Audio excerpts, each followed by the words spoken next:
Welcome to the Coronavirus Weekly Brief. We're your hosts. I'm David Sturman. And I'm Melissa Salick-Verk with New America. Here are the headlines you need to know.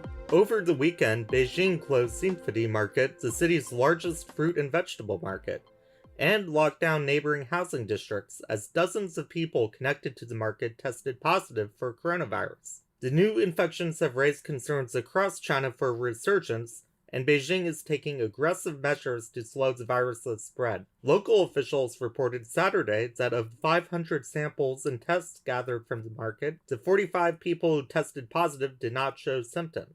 On Sunday, China recorded more than 50 new cases, all linked to community spread from the market. On Monday, a health official said that more than 76,000 people linked to the Symphony Market had been tested, including almost 13,000 of the roughly 29,000 who had recently visited the market. Zhu Yawn, a spokesperson for the Beijing government, discussed the new cases. Quote, "We would like to warn everyone not to drop their guard, even for a second, in epidemic prevention control. We must be prepared for a prolonged fight with the virus.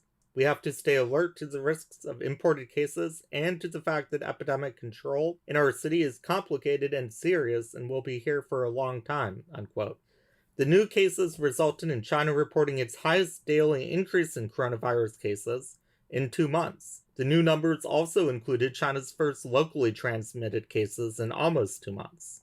A new study published in the journal Proceedings of the National Academy of Sciences found that wearing a face mask may be the central variable that determines the spread of the coronavirus, reports Forbes. According to the journal article, the researchers from Texas A&M University, University of Texas at Austin, California Institute of Technology, and University of California, San Diego, quantified the effects of face covering by projecting the number of infections based on the data prior to implementing the use of face masks in Italy on April 6th and New York City on April 17th, and found that face masks reduced infections in Italy between April 6th through May 9th by over 78,000 and in New York City by over 66,000. Further, the paper notes, quote, "The inability of social distancing, quarantine, and isolation alone to curb the spread of COVID-19 is also evident from the linearity of the infection curve prior to the onset of the face covering rule in Italy on April 6th and in New York City on April 17th, unquote. Between March 1 through May 9, the researchers found that there was a sharp increase in cases in the United States and New York City in late March to early April, but a slower increase after stay-at-home orders began. In summary, the report notes, with social distancing, quarantine, and isolation in place worldwide and in the United States since the beginning of April, airborne transmission represents the only viable route for spreading the disease when mandated face covering is not implemented. Hence, the unique function of face covering to block atomization and inhalation of virus-bearing aerosols accounts for the significantly reduced infections in China, Italy, and NYC, indicating that airborne transmission of COVID-19 represents the dominant route for infection. This paper reiterates what other research has indicated regarding the ability of aerosolized particles to dissolve or disperse outdoors, making transmission less likely. According to one of the research authors, Mario Molina, quote, "Our study establishes very clearly that using a face mask is not only useful to prevent infected coughing droplets from reaching uninfected persons, but is also crucial for these uninfected persons to avoid breathing the minute atmospheric particles, aerosols, that infected people emit when talking and that can remain in the atmosphere tens of minutes and can travel tens of feet," unquote.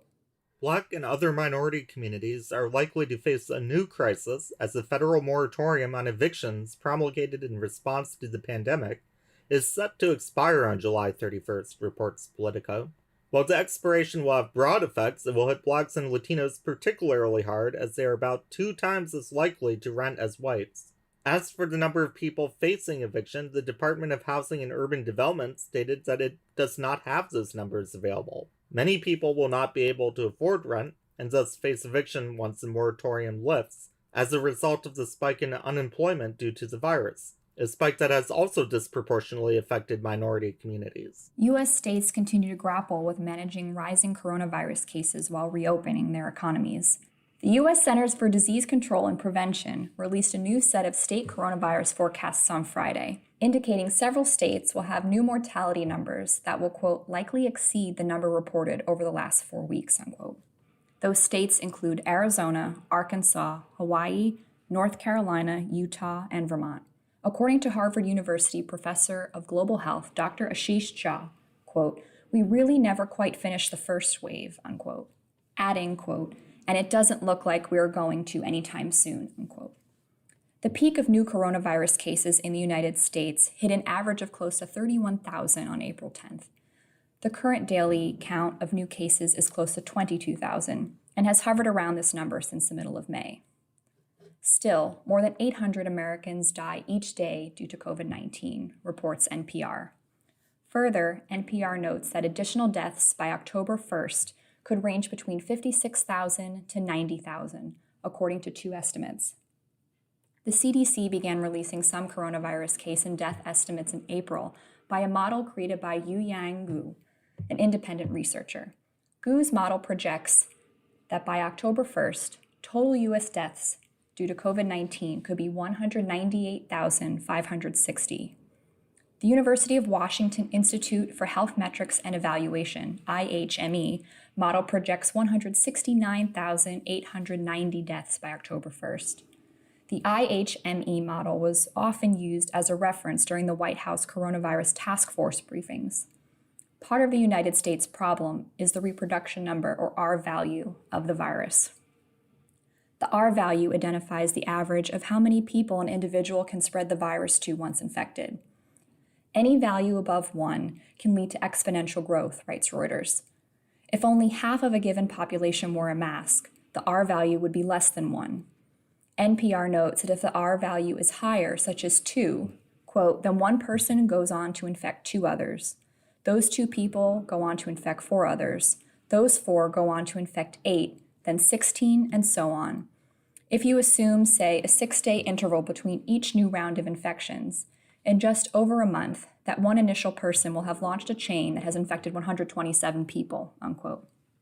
Because of states' stay-at-home orders, the R value reduced to 0.91, according to Gu. However, as states' economies are reopening, the R value is hovering just above 1.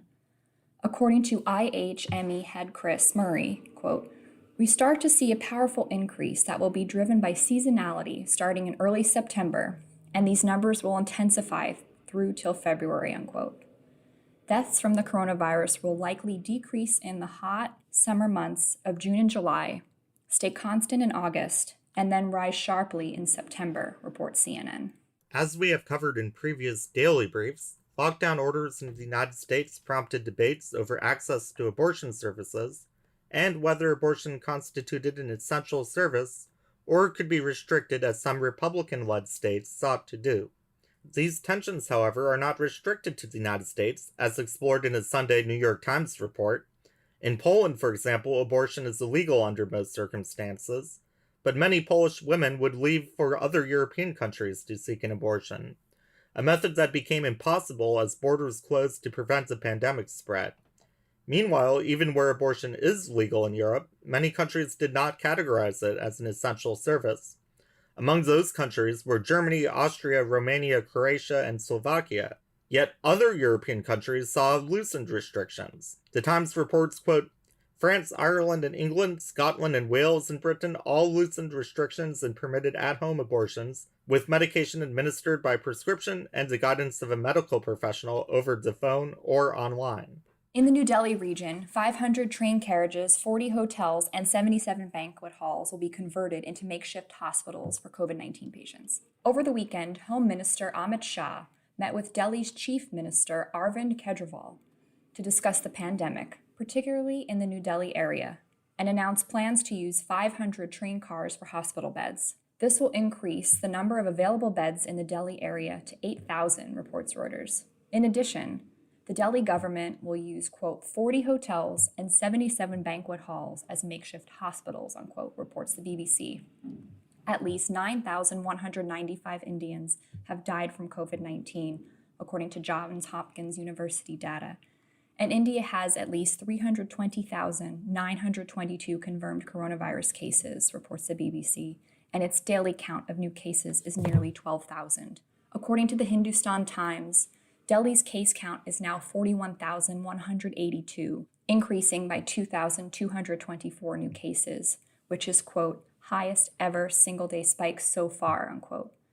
By the end of July, Delhi's number of coronavirus cases will likely reach more than 500,000.